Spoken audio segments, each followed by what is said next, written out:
भाजपा तेरी हाय हाय हाय हाय हाय चौकीदार डीलर है, चौकीदार डीलर है, चौकीदार डीलर है, करनाल का चौकीदार डीलर है, करनाल का चौकीदार डीलर है, डीलर साहब शर्म करो, भाजपा हाय हाय, भाजपा हाय हाय, भाजपा हाय हाय, भाजपा हाय हाय, भाजपा हाय हाय, भाजपा हाय हाय। देखिए, हम लोग सरकार से मांग करते हैं कि इसको स्पष्टीकरण दे। जनता जवाब मांग रही है आपसे कांग्रेस पार्टी नहीं, आपसे जनता जवाब मांग रही है। आपसे यहाँ के सभी बाशिंदे जवाब मांग रहे हैं कि आपने इसको क्यों कम किया, किन लोगों को बचाने में, किसके सुरक्षा पे कम किया गया। एक हमारे नरेंद्र मोदी सरेंडर हुए पड़े हैं, हमारे देश को झुकाने का काम कर रहे हैं। एक यहाँ के जो सत्ता पक्ष के लोग हैं वो किन के सरेंडर हुए हैं, हम उनकी स्पष्टीकरण चाहते हैं। आज देखिए, हम जनता की मांग पर, जनता के कहने पर हम लोग यहाँ पर एकत्रित हुए हैं। जनता की जो यहाँ पर रश को कम करने की बात थी, एक भी फ्लाईओवर बनेगा कि रश कम होगा, लोगों को राहत मिलेगी। तो राहत की बजाय लोगों को तो आहत हो गई है। लोगों को तो ये फांसी के फंदे की तरह हो गया कि 3 कट लगते हैं। सदर बाजार का बिल्कुल बाजार है, गांधी चौक का है, इब्राहिम मंडी का, उसके बाद बड़ा कब जाएगी ना, जा सकती है, अभी बस जाएगी। देखो ये तो निकलेगी, ये बस जो जा रही है, ये देखो जब पुल अगर बनेगा इससे भी टकरा सकते हैं, खंबे से भी टकरा सकती है और ऊपर तक जाएगी। आप ये देखो, नीचे से मोटरसाइकिल वाला निकल सकते हैं, यहाँ से नहीं निकल सकता। इससे तो जो करनाल का जो स्मार्ट सिटी बनाने के तहत प्रोजेक्ट ये पुल बनाया गया था ना, ये करनाल के लिए काफी त्रस्त और ग्रस्त और काफी कठिनाइयों का दौर बन चुका है। आज इसी की वजह से करनाल की व्यवस्था, मेरे सभी व्यापारी भाइयों की, दुकानदारों की व्यवस्था काफी डामाडोल और कमजोर हो चुकी है। क्योंकि आज जितने भी पुल के साथ जितनी भी मार्केट लगती है, आज उन दुकानदारों को इतना दिक्कत और परेशानी सामने करनी पड़ी है कि जो उनकी रोजी रोटी का साधन बढ़िया चलता था, आज वो भी नहीं चल पा रहा है। और मैं तो ये कहना चाहता हूँ कि यदि सरकार और प्रशासन ने ये अगर पुल अगर बनाना ही था, तो कम से कम करनाल की करनाल की जनता को देखकर, उनकी सुख सुविधा को देखकर उसी तरीके से बनाना चाहिए। आप एक बार यहाँ से नजर मारो, क्या इसके नीचे से ये देखो कि मोटरसाइकिल वाला निकलेगा इसके नीचे से? बिल्कुल भी नहीं निकल पाएगा। ये जितनी भी बसें हमारी यहाँ से निकलेंगी या ट्रैफिक जो निकलेगी वो नहीं निकल पाएगी। सदर बाजार से आने वाली जो ट्रैफिक होगी उसको ऊपर से घूम के आना पड़ेगा, गांधी चौक वाले को भी घूम के आना पड़ेगा। या दूसरी बात अगर मैं कहूँ, कैथल पेवा से आने वाली जितनी भी हमारी सरकारी बसें हैं, जिन्होंने बस स्टैंड पे जाना है, ये कह रहे हैं हम बराबर में से जगह देंगे। ये सरकारी स्कूल की व्यवस्था को खराब करके, बच्चों के खेल के मैदान को खराब करके वहाँ ये कह रहे हैं हम उधर से जगह बनाएंगे। अगर जगह बनानी है तो वो सड़क काफी लंबी चौड़ी बनेगी, ट्रैफिक के लिए भी कम से कम भी 20 से 25 फुट की जगह में सड़क बनानी पड़ेगी। उसका मतलब ये है कि उन्होंने स्कूल में पढ़ने वाले बच्चों के भविष्य से भी कोई लेना देना नहीं है। आज वो सिर्फ अपनी सुख सुविधा को देखने के लिए, सरकार, प्रशासन और व्यापारी लोग जो इससे मतलब काफी फायदा लेना चाहते हैं, सिर्फ वही मतलब इससे लाभ उठाना चाहते हैं। अन्यथा तो स्कूल का तो नाश हो जाएगा अगर सड़क उस साइड में बन गई। ये है आपके चैनल के माध्यम से सरकार और प्रशासन से ये प्रार्थना है कि करनाल की जनता के सुख सुविधा को देखते हुए इसको दुरुस्त किया जाए। और मैं आपके माध्यम से एक भी बात और कहना चाहता हूँ, मैं ये कहना चाहता हूँ कि करनाल का ये सौभाग्य था, करनाल के लोगों ने अपने तन और मन, धन और अपने मन और आत्मा की आवाज से यहाँ से नायब सिंह सैनी जी को विधायक बनाया। और वही विधायक बनने के बाद आज हरियाणा की मुख्यमंत्री की सीट पे काबिज है। अगर करनाल की जनता माननीय नायब सिंह सैनी को यहाँ से वोट देकर विधायक ना बनाती तो वो शायद हरियाणा के आज मुख्यमंत्री भी ना होते। तो मैं मुख्यमंत्री जी से ही प्रार्थना करना चाहता हूँ, नायब सिंह सैनी जी से भी, कि जिस करनाल की जनता ने आपको अपने तन, मन और आत्मा की आवाज पर वोट देकर विधायक बनाया और आज उन्हीं की वजह से आप हरियाणा के मुख्यमंत्री अगर बने हो, तो आपसे भी ये प्रार्थना है कि आप करनाल के दुख और दर्द को समझे, करनाल की व्यवस्था को दुरुस्त करें, करनाल के हक और अधिकारों की बात करें। ये मैं आपके चैनल के माध्यम से कहना चाहता हूँ। इन दो लोगों की, बंटी बबली की जोड़ी ने कैसे तबाह हमारे करनाल को करने जा रहे हैं कि आम जनता के पैसे को किसी पूंजीपति मित्र को देने के लिए ये क्या साजिशें चल रही हैं, ये ज्यादा दिन तक चलने नहीं। बंटी बबली कौन है? बंटी बबली सारे करनाल से किसी दुकानदार से जाके पूछ लो, ये बंटी बबली की जोड़ी, दो बंदों की जोड़ी कौन सी है जो करनाल को हर मोड़ पे, हर चौराहे पे लूट रही है। ये पूरे करनाल को समझता है ये बंटी बबली की जोड़ी, और वो भी समझ गए हैं जो बंटी बबली है, सुधर जाओ, सुधर जाओ, क्यों करनाल की जनता का पैसा इस तरीके से बर्बाद कर। बंटी बबली तो ये कहते हैं कि हमारे को साबित करके देखो दिखाओ, भाई साहब समझ गए, साबित करके दिखाओ। तो ये तो साबित सरेआम हो गया है कि जब ये पुल जो है आधा किलोमीटर छोटा हुआ पुल, और आधा किलोमीटर पुल छोटा होने के बाद भी कीमत को 122 करोड़ से 128 करोड़ कर दिया गया। ये कौन सा भाजपा का गणित चला जी?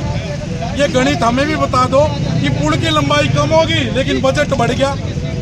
ये किस तरीके का करनाल में लूटपाट भ्रष्टाचार चल रहा है? पहले और अवैध काम थोड़े थे, अब ये भी हो गए। अब पूरे करनाल को ये दिखाना चाहते थे, हम भी सोच रहे चलो कुछ काम करें इन्होंने पुल भी, लेकिन अब करनाल की जनता को समझ में आया ये पूंजीपतियों की सरकार है, और ये पुल भी अपने पूंजीपति मित्र को देने के लिए कि उनको रास्ते में आने जाने में दिक्कत होती है, इसलिए बनाया। जनता का कोई वो नहीं है। लाटर साहब, आपने कहा भाजपा के साथ नई नई रिश्तेदारी बनी है, किसकी बनी है, कौन है वो? ये तो थोड़ा सा काम मीडिया को खुद भी करना चाहिए जी, सारा मैं ही आप बोलोगे तभी बात बनेगी ना। कौन है नए रिश्तेदार? सबको पता है कि किस केंद्रीय मंत्री के साथ किस पूंजीपति की नई नई रिश्तेदारी जुड़ी है, और ये शादी का गिफ्ट है या क्या है, ये तो वही बताएंगे। डर तो नहीं लगता?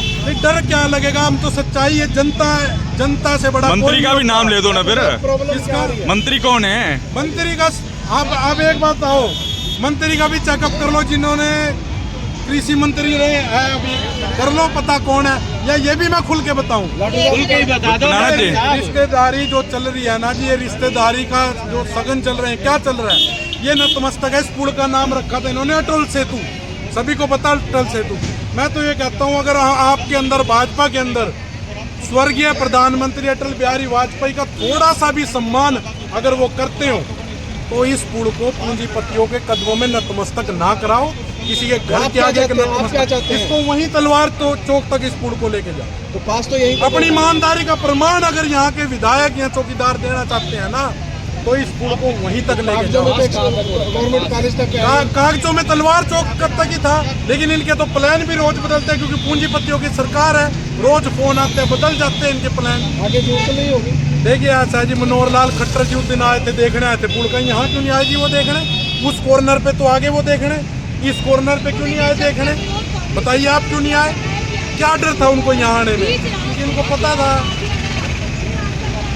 मैं ये नहीं कहता मनोहर लाल खट्टर ईमानदार नहीं है, ईमानदार है। किसके लिए है वो ईमानदार? सिर्फ भाजपा के एक दो नेता के लिए, जनता के लिए वो ईमानदार नहीं है। जनता को लुटवाने का काम कर रहे हैं। कल करनाल के उपायुक्त ही आपके पास, मैं सब हमारे पास सारा कुछ देख लिया है। जो पहले जो नक्शा पास हुआ था 2.7 किलोमीटर का, अब वो इन्होंने छोटा करके 2.2 का छोड़ दिया। कल करनाल के उपायुक्त आए थे यहाँ पर, करनाल के उपायुक्त आके देख गया कि ये कैसे बेड़ा गर्क हो गया। हम सबने देखा क्यों नहीं, यहाँ दीवार है भाई, रास्ता नहीं है। वो तो इसलिए कंफ्यूज होके आके देख के गए, ओहो अब तो दीवार भी गिरनी पड़ेगी। लेकिन आप ये चीज समझिए कि आज माहौल करनाल का ये बन गया। दीवार क्यों घेरनी पड़ेगी? इसको हटवाओ ना पीछे। लेकिन अभी उनकी बता रहा हूँ ना, उनकी स्ट्रेटेजी क्या है। हम तो कह रहे हैं दीवार नहीं घेरनी चाहिए और ये पुल वहीं जाना चाहिए, लेकिन इनकी स्ट्रेटेजी क्या है कि इस दीवार को घेरेंगे और इस दीवार को घेरने के बाद सड़क बनाएंगे। आज किस लिए इकट्ठे हुए थे सभी यहाँ? ये जो सिंगल फ्लाईओवर पुल बन रहा है, इसका पुरजोर विरोध जो है आज कांग्रेस के जितने भी हमारे कार्यकर्ता हैं वो कर रहे हैं, क्योंकि इन्होंने पैंट का पजामा बना दिया।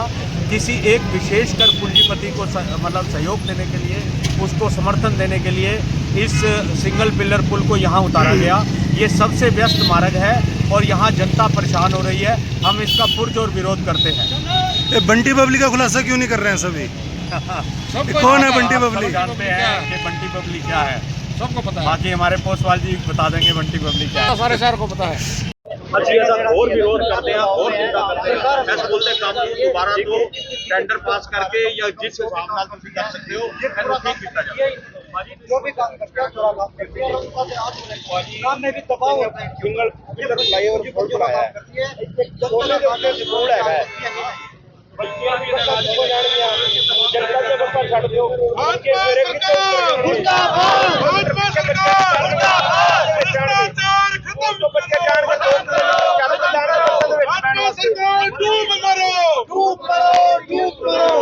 तो ये आप देख सकते हैं झूठ की सरकार नहीं चलेगी, नहीं चलेगी, नहीं चलेगी। झूठ की सरकार नहीं चलेगी, नहीं चलेगी, नहीं चलेगी। पूंजीपतियों की सरकार मुर्दाबाद, मुर्दाबाद, मुर्दाबाद।